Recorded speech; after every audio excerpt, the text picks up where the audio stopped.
আজকে আমার মনটা একদিক থেকে একটু খারাপ। কী কারণে খারাপ বলতেছি, আজকে আমি ইচ্ছা করে একজন আনফ্রেন্ড করছি। কেন করছি জানেন? সেই লোকটা আমি অনেক ভালো মনে করতাম, আমি সবসময় তার ভিডিওগুলো দেখি, ফলো দিছি। সে মানুষদের, মেয়ে মানুষদের যতই বকুক আমার কোনো সমস্যা নেই, কারণ সে তো খারাপ মেয়েদের বকে, এটা আমার কোনো সমস্যা নেই। আজকে বলতেছে যে ফেসবুকে যতগুলা মেয়ে আছে সবগুলা মেয়ে নাকি নষ্ট নারী, সবগুলা মেয়ের নাকি বাপ মা খারাপ, সবগুলা নাকি ব্যবসা। তো তার এই কথাটাই কিন্তু আমি কিন্তু একমত হতে পারলাম না। আচ্ছা, তার আমি কি করছি, নাম বলবো না, তার আমি আনফ্রেন্ড করছি। কেন? তার আমার তার ভালো লাগে, তার আমি ফলো দিচ্ছি আর আনফ্রেন্ড করলাম। আমি কেন করলাম? তার হাজার হাজার ফলোয়ার, আমার একটা আনফ্রেন্ডে তার অবশ্যই কিছু আর যায় আসে না। কিন্তু যে মানুষটা নাকি মেয়েদেরকে ব্যবসা বলছে, তার মা কিন্তু মেয়ে, তার বউ কিন্তু মেয়ে, তার বোন কিন্তু মেয়ে, তার ফুপ্পি মেয়ে, তার খালা মেয়ে, সে জানে। হয়তো তারা ফেসবুকে কাজ করে না, এটা ঠিক আছে, কিন্তু আমরা যে ফেসবুকে যারা কাজ করি, যে আমি একজন ফেসবুকে আছি, আমার কিন্তু আগাও নাই মাথাও নাই, কেউ শাসন করার মানুষ নেই, তারপরে কিন্তু ভালোভাবেই আছি, ফেসবুক কিন্তু ভালোভাবে আছি, নোংরা পাবে না। আমি যদি খাবারের আপলোড দিই, খাবারের এই ভিডিও করি, কোনো সমস্যা নাই। আমার যদি কেউ মানা করতো যে ভিডিও করো না, ভালো না, কিন্তু এখন করি, কারণ আমার কোনো বাধা দেওয়ার মতো কেউ নাই, মানুষ নেই, আমাকে শাসন করারও কেউ নেই, আদর করারও নেই, সোহাগ করারও নেই, তো আমি ভিডিও বানাই। তো যে মানুষটা এই কথাগুলো বলছে, তো মেয়েদেরকে খারাপ বলা ভালো, তার জন্য সে এতটাই খারাপ বলছে, এতটাই খারাপ বলছে যে আমার তার কথাগুলো একটু পছন্দ হয় নাই। আপনারা বলতে পারেন কেন হয় নাই? কারণ সে মেয়েদেরকে এত নোংরা মেয়েদের তুমি নোংরা বলো, যে কাজটা করতেছে তুমি তাকে বলো, যে খারাপ করতেছে তাকে বলো, তাকে স্ক্রিনে তুলো, তাকে বলো খারাপ। আমাদের মতো যারা নাকি ভালো ভালো মেয়ে আছে, এই যে দেখো তো, আমি তো কখনো শাড়ি পরে পেট দেখায় কোনোদিন ভিডিও বানাইলাম না। আমি কি, আমার কি শাড়ি নাই?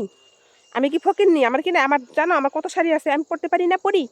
আমার পাতলা শাড়িও আপনি 200 শাড়ি আছে আমার, পাতলা পাতলা, আমি জীবনে পড়ছি, পড়ি নাই। কেন পড়ি নাই? কারণ প্রয়োজন নেই। কারণ আমি কোথাও যাচ্ছি না, একটা বিয়ে বাড়িতে যাচ্ছি না, খাইতে যেতেছি না, দাঁত খাইতে যেতেছি না, আমি সাজুকাজু করবো।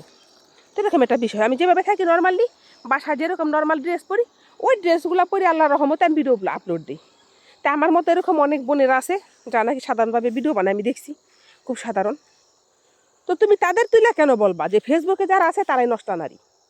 তোমার মায়ে নষ্টা, তোমার বাপে নষ্টা, তোমার 14 গোষ্ঠী নষ্টা, ঠিক আছে? বরকার নিচে খুনটা নাচা, ঘুমটার নিচে খুনটা নাচা কত মহিলারা জানো না? বাইরে বাইরে যা সব কিছু করে, সেই সময় তো মেয়েরা ভালো। ওই যে দেখ কত কিছু, কত মাঝে মাঝে তো ধরা পড়ে যায়, দেখো না? ও হোটেলে যায় যে মেয়েরা ধরা পড়ে, তারা কি, আমি তো মাঝে মাঝে দেখি তারা বোরকা পিন্দাই যায়, তারা বোরকা পিন্দা মুখে ডেকে রাখে, পর্দা করে তারা তো হোটেলে যাই সেটা করতেছে। হ্যাঁ, আমিও বোরকা পরি, বোরকা পরি না তা না, কারণ মুসলিম নারী, বোরকা পড়ুন না, বোরকা পরি, ওমরা করছি, বোরকা পড়ুন না, বোরকা পরি।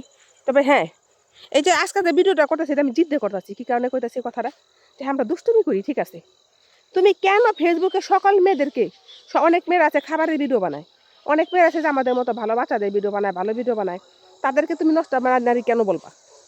কে তোমাকে সে ক্ষমতা দিচ্ছে নষ্ট নারী বলার জন্য? এটা কি পাপ না? তুমি যে সকল নারীকে তুলে নষ্ট নারী বললে, এটা কি তোমার গুণ হইলো না? তুমি সকল নারীকে কেন বলবা? যে খারাপ করছে তাকে স্ক্রিনে তুলো, তাকে বলো তোর বাবা মা খারাপ, তোর 14 গোষ্ঠী খারাপ, তুই খারাপ, তুই ব্যবসা, এটা বলো। তুমি সকল ফেসবুকের নারীদের কেন বললা? এটা কিন্তু আমার একটু পছন্দ হয় না। এই ভিডিওটা যদি তার সামনে পড়ে আল্লাহর কাছে দোয়া করি, সে যেন দেখে, হয়তো বা দেখবো না, কারণ আমাদের মতো ছোট ইউজারের ভিডিও তো তারা দেখবো না, তারা তো বড় লোক। আসসালামু আলাইকুম।